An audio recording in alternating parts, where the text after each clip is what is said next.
For one thing, I need the tools to test this.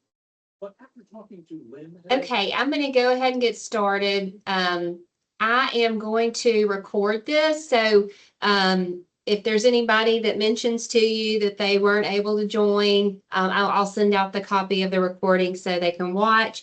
But this system is pretty easy and simple for you guys to use. So I will share my screen and you guys will be able to see what's happening, and it's going to show up like it would be your view. So if you can see my screen here, this is what you should see when you log in as a provider into MyStaffSchedule. So you should have all received an email directly from MyStaffSchedule that has your username and password in it. So if you did not receive that, if you'll shoot me a message and let me know, I can make sure we have the email address correct, or there may be something else wrong. There's been a couple where I've transposed letters or whatever. So if you didn't receive a MyStaffSchedule email with your username and password, just shoot me a message on that and I'll get you set up. Also, go ahead and download the app on your phone. There's a option in the App Store for Android phones and Apple, and the app is really good. It translates to an app very nicely from what the browser looks like on your computer, and you'll also have an option to get notifications on the app too. So it's a good one. So like I said, when you log in, you're going to see the view that I'm showing on my screen. So it's going to show all providers that are credentialed to work at Baptist Oxford and what the schedule is. So I'll just kind of walk through the different components of the system, and then I'll have some time at the end for everybody to ask questions if you have any. So this is just going to show a week at a time, so Monday through Sunday, and you'll be able to tell who's working, what type of shift, who's on PTO. If somebody's doing CV that day, we have a code added in there for that. So you'll be able to see all that from your week view here. Also, over to the side, on the right-hand side, you'll see all these columns with the different kinds of codes. That's counting those specific types of codes that you have worked for that year. So this week is the week of October 27th. It's only going to show year-to-date what's in the system, and we just started in this system in October. So once you get into 2026, if you have any kind of shift requirement in your contract, you'll be able to kind of keep track of that year to date as you go throughout the year. Or if you want to know, kind of like how many holiday days or how many PTO days have I taken, there's a column there for that. So you can kind of know if you haven't used enough or if you need to use up some of your PTO or whatever the case may be. So those options are there for you to look at as well. If you are credentialed in more than one facility with LifeLink, you will receive an invite to that facility and a training for that facility as well. Some of you probably have already received invites for other facilities.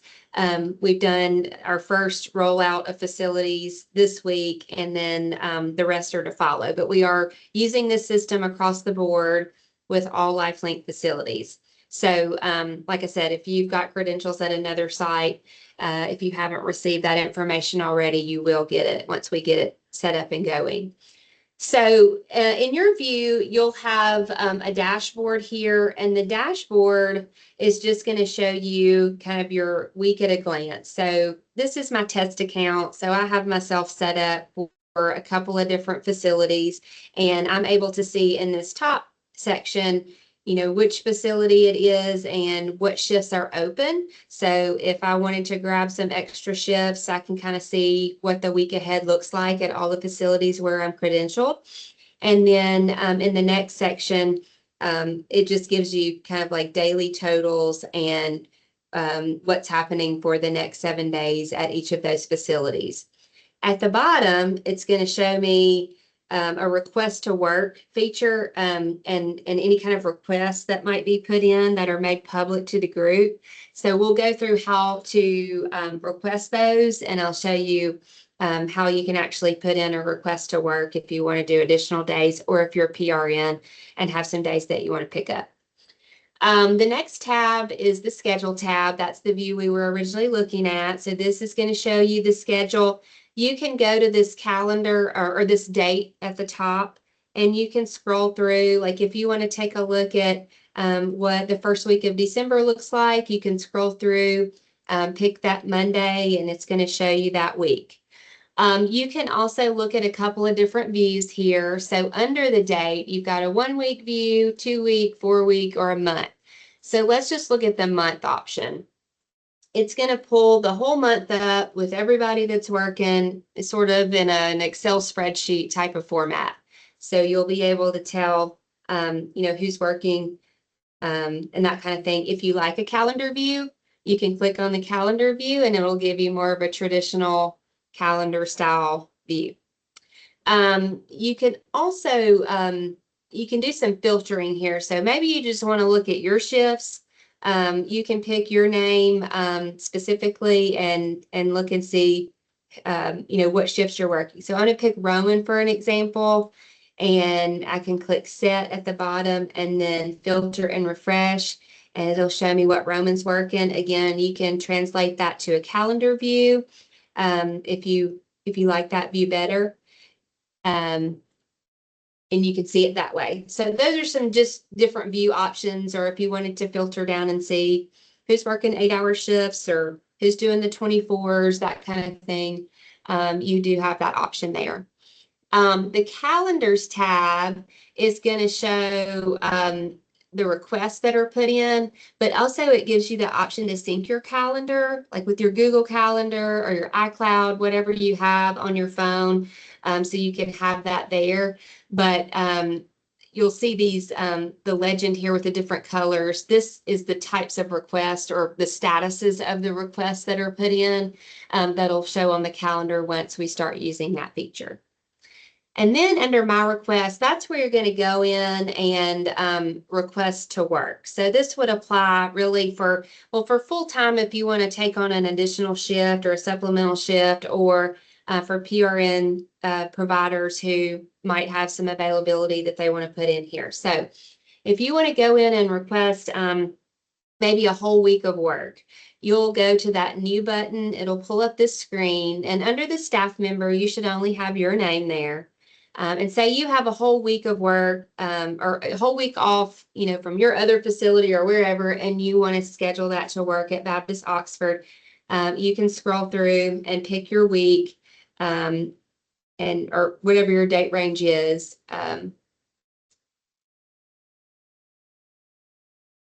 Let's just put that in. And then under type, you can go pick a couple of options. You can pick a memo and this is going to notify Roman or Jason when you put in these requests. You can put in a memo or other, or you can pick to swap your shift with someone else. There's also going to be an option here that's called RW, which is request to work. So that would be what you use if you want to request like a time period like I've entered here. For this purpose, we'll use other and pretend it's request to work, but you can leave a note here that Roman or Jason will see, and you can let them know, hey, I've got these days available and I can work, every day during this time period, or whatever you want your note to say. These are public to the entire group unless you click the private button. So if you click the private button, only Roman and Jason will be able to see that. And then you would submit it. Once you submit it, it doesn't automatically put you on the schedule. So anything you do here has to be approved through a schedule owner before it's actually put into the schedule. So Roman will get it. He'll have a chance to review it. He can either approve it or decline it, and then you'll get a notification back to let you know if it was approved or not. I want to also show you the swap shifts feature. So if you're in this screen, and let's just pick one day, December 16th, let's say 2 people want to swap, and you go and select the swap option. So you'll have to select the person that you want to swap with. Okay. And we'll choose Crystal here. I'm going to swap with her on this day. And you can leave a note here for the schedule owner that's going to review it and approve it. And maybe you two have already talked about swapping your shifts for that day. You can put that note in there so the owner knows, and they can go ahead and approve it. Or maybe you haven't talked to them and it's just a request. Everybody's going to get the notification. So generally, I feel like you would have talked to each other about swapping if you're going to use this feature though. But you enter your information. Again, you can make it private if you don't want the whole group to see it, and then you would submit it. Roman and Jason will get a notification. They can review it and then approve it, and then you'll receive a notification back with the approval, or if they decline it. So that's the request option. We are going to most likely set up the picks option. That's this next tab here. And this is where you'll go in and do kind of your round table of picking your PTO weeks for 2026. Roman and I talked a little earlier, and this is not completely set up yet, but we will most likely use this for you guys since it's all in one system.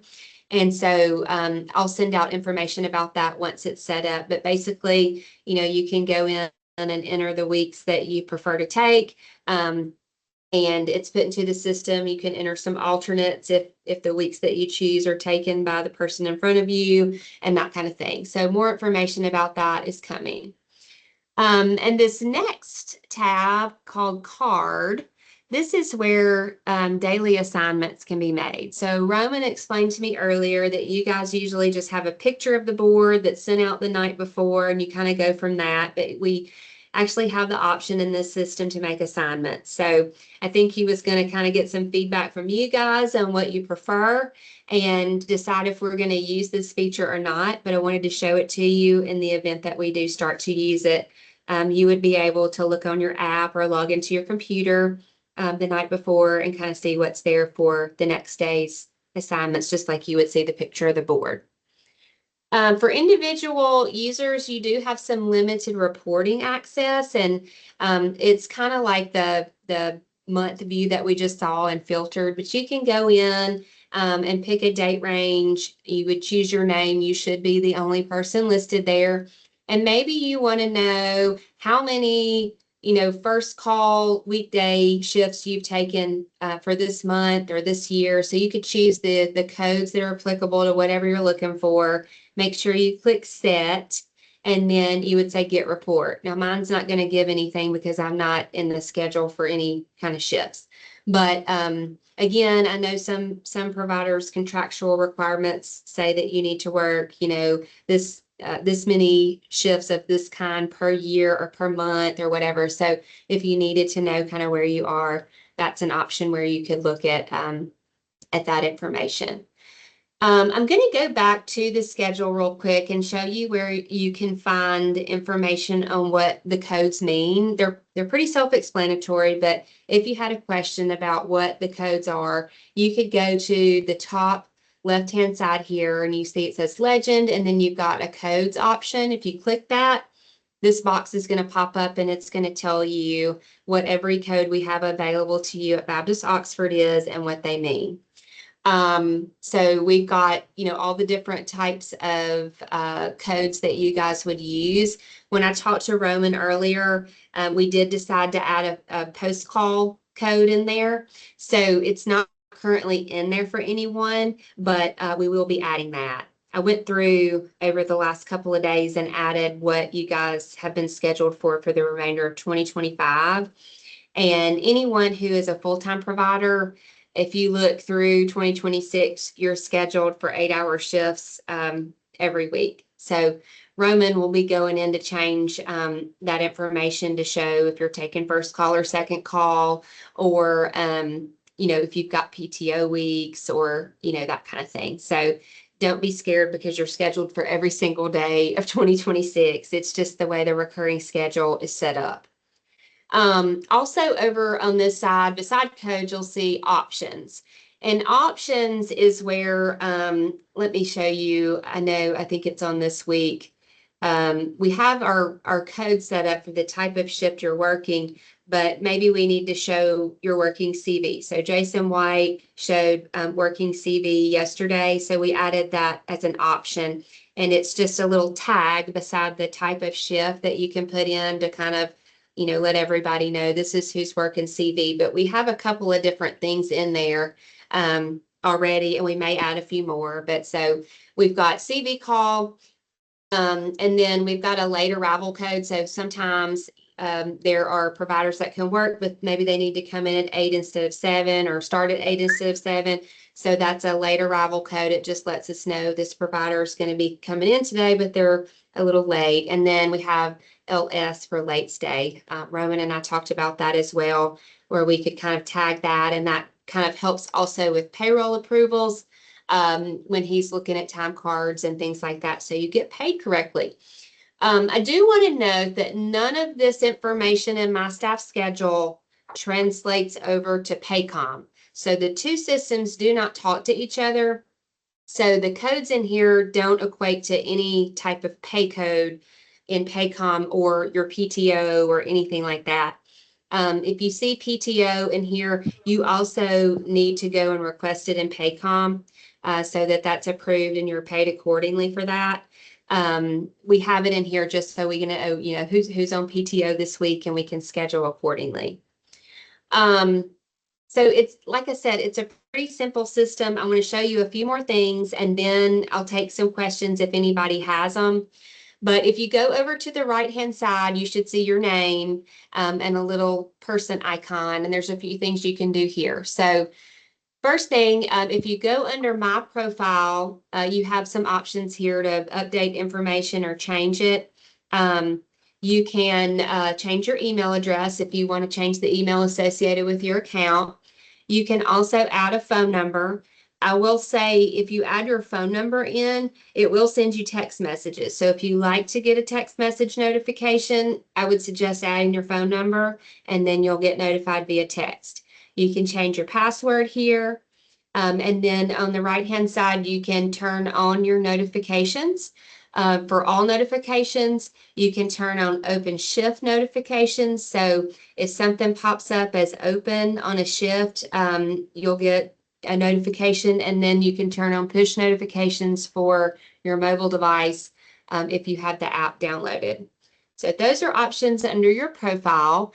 And then this calendar sync button will give you step-by-step directions on how to sync your calendar with your schedule to your Google or your iCloud or Outlook, whatever you have, so that you have that readily available on your phone or your iPad or whatever. But you can sync all that together if you want to add that to your electronic calendar. This create new schedule, you won't really use that.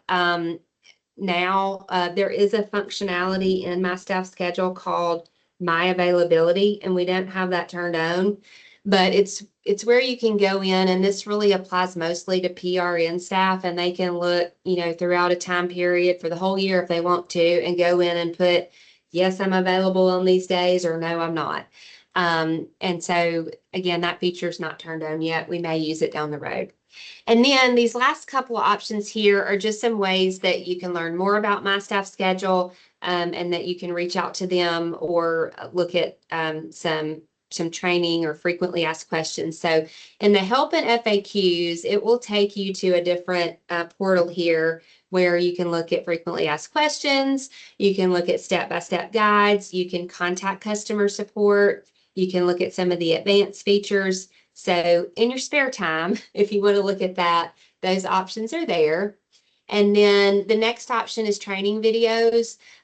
They've just done a few training videos on certain topics, and they are short and sweet. So if there is, one particular part of the platform that you didn't hear in the training or you want to know more about, there may be a video on it, and they're really, quick and easy to watch. So those are located there. And then there's also a contact us button. So anytime you can feel free to contact me or the scheduling@lifelink.com email if you have questions about the system. But if it's like a technical support issue or you're getting some kind of error code that's weird, you might want to just put in a ticket with MyStaffSchedule, and this is how you do it. So this box will pop up. You'll enter your information here about what's happening and send them a message. I will say that since we've been working with them, they are very quick to respond. I usually hear back within the hour, and they have a solution for whatever I've asked them about. They do say allow up to 24 hours if you send in a ticket like this, but from my experience, they've been pretty quick to get back with me. So that's how you can contact them directly. Again, if it's something simple like, your name was spelled wrong. I did that to Paige earlier. She emailed me, we got it updated, no big deal. But if it's something that's, kind of tricky with an error code or something like that, I would go ahead and put in that ticket. I do want to show you, I don't have this set up for Baptist Oxford yet, but I want to show you from one of our other centers what it might look like on the schedule if we have an open shift, like just for the day that you could pick up. So this particular center, you can see on today we have an 8-hour CRNA shift that's available. Tomorrow we have one. Thursday there's 2 openings. So if this were Baptist Oxford schedule, and this will all be set up within the next 24 hours, and you logged in and you saw these little bubbles, you could actually click the bubble and it'll pull this screen up. Under the staff, it should only have your name. You would pick yourself, and it gives you the option to pick the full shift of the first half, the last half, or a partial shift. Ideally, we want you to take the whole shift, but if your only option is to take the first half, you can select that option. You can leave a comment here if you need to say something additional about your preference, and that will all go to Roman or Jason to look at and approve. So you fill in all that, and then you click sign up. And then just like in the request section, this is going to go to Roman or Jason, and they're going to be able to look at it and either approve or decline it. So if they approve it, it'll add you to the schedule for that day. If they decline it, it won't, and you'll get a notification back either way. So those are kind of how you would pick up like a one-off shift here and there. Maybe you decided you want to work tomorrow and there's an open shift or whatever. So you can scroll through the calendar and look, just like we did earlier, and see, what's out there and what's available. So I am going to stop right there. That's kind of everything that you guys would most likely need to know to be able to use the system. So I'll stop and give those who might have questions an opportunity to ask the questions that you have.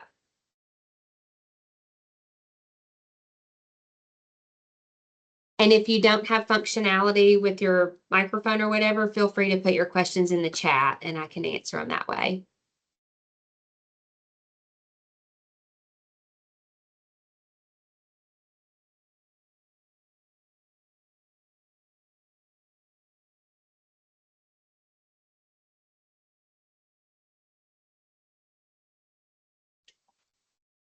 And also remember to take yourself off mute if you're trying to ask a question.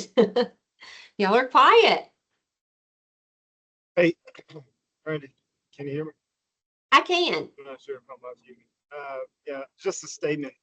So I didn't know that you mentioned the request being a public thing unless you set it to private. I would encourage everyone to leave it public. I think just in, ma'am, this is a meeting. I'm not, I'm in a meeting. Stop. Stop. Sorry, this is the 7-year-old that should know better.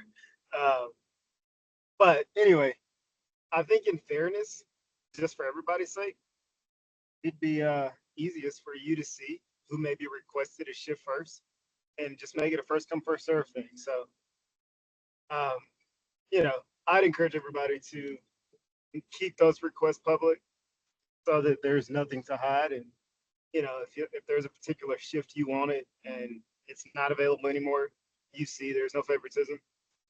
Whoever got it just happened to pick it up first. So just a side remark there. Yeah, and I'll show you guys if I can pull it up. I may have to let me get on a different screen. I was just going to show you what it looks like on one of our other schedules. Cookeville Regional Medical Center in Tennessee has been using MyStaffSchedule for a little bit, and they use that request to work feature a lot. And it is helpful to see it on the main dashboard. Earlier, their schedule was freezing up, so I want to make sure to pull up, but I'll show you what it looks like. Because you can people put all kind of stuff in there. Like there may be a situation where you have a doctor's appointment and you need to be gone for 3 hours or something, and you're just saying, can anybody cover me for 3 hours? So it's not loading for me. Just because I want to show y'all. But anyway, you can put all kind of information in there. Like I've seen notes where people said, if possible, I'd like not to work this weekend because I'm in a wedding or, whatever. Everybody knows, what's going on, and somebody might see that and say, oh, well, I can work for you this weekend if you'll do this other weekend, so it is helpful to have it public and available to everyone. It's not loading for me. I don't know what's wrong with the Cookeville schedule in particular, but maybe I'll be able to take a screenshot of it and kind of show you guys when I send out the recap and the recording of this meeting. Does anybody else have questions or comments or, any feedback in general about the system? Has anybody used it before at other sites? I've used it. You have, Lori? I have. You like it? Yeah, it worked fine. And I mean, we had a big old group with 150 CRNAs, so it worked. Oh, yeah. Yeah. I tell you, it's certainly more ideal than some of the other systems that I've, had access to through LifeLink. Every facility does something a little bit different, but it's easy for the scheduler and for the provider. And it's been really quick to kind of set up and get an order. So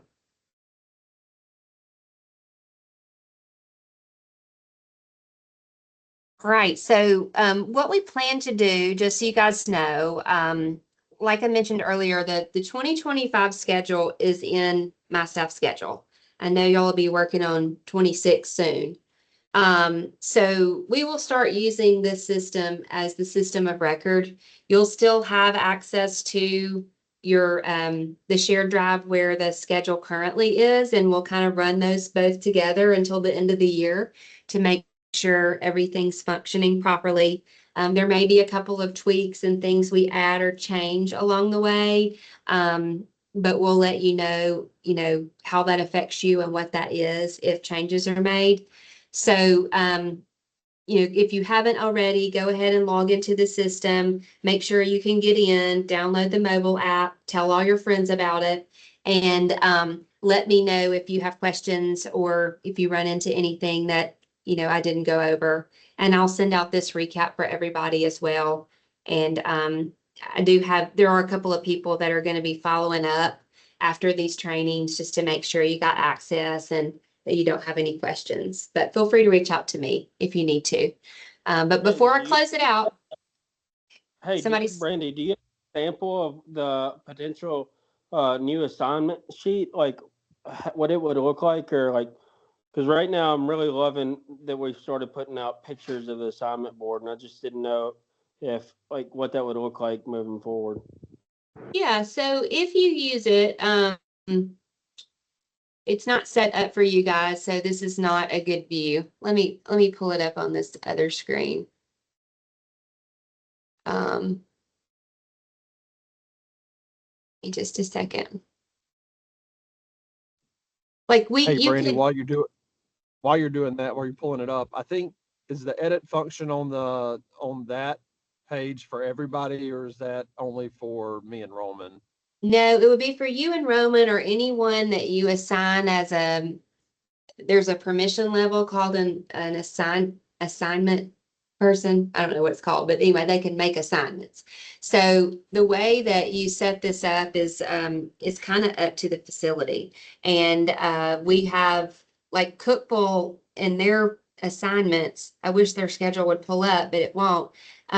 They have, some of them are like pre-op, some of them have surgeons' names, some of them are like, the number of the OR. So you can do it in any way you want to do it, and, however is helpful for the providers at the facility, or, whatever view works best. So I'm about to show you what it would kind of look like from that perspective. So like this is my view as an owner of the schedule, but if I were assigning providers, I would go in and there would be options here to assign Lori to OR1 or, whatever she might be doing. And you would be able to set that there. And then once they're set, the, all the providers would be able to see that for their day. I got you. That makes sense. I was just making sure like that we weren't losing like key information, like where you only got to see which OR you were in or what surgeon you're in or something like that. Yeah. Yeah, Oh, it's Carter, it's not. Sorry, Bernie. Or were you about to say? Go ahead. it's just a completely different section of the portal. So you still have access to the overall schedule, so you can see who's working. This is just under that card feature, and we'll show you your assignment. So it's just another view and another feature of the whole platform. Yeah, also, Carter, as I mentioned to Brandy earlier, it's not something that we have to go to. I told her I'd play around with it for a little bit and see what that looks like.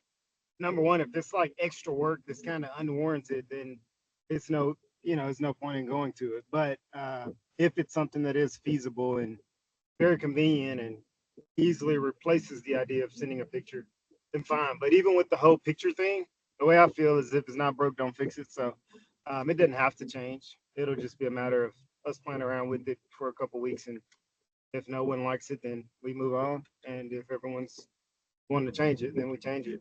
It's kind of what the majority thinks. So it's not something that's like official going into effect. We're just gonna try it, see how it goes, and go from there. Cool. I like it.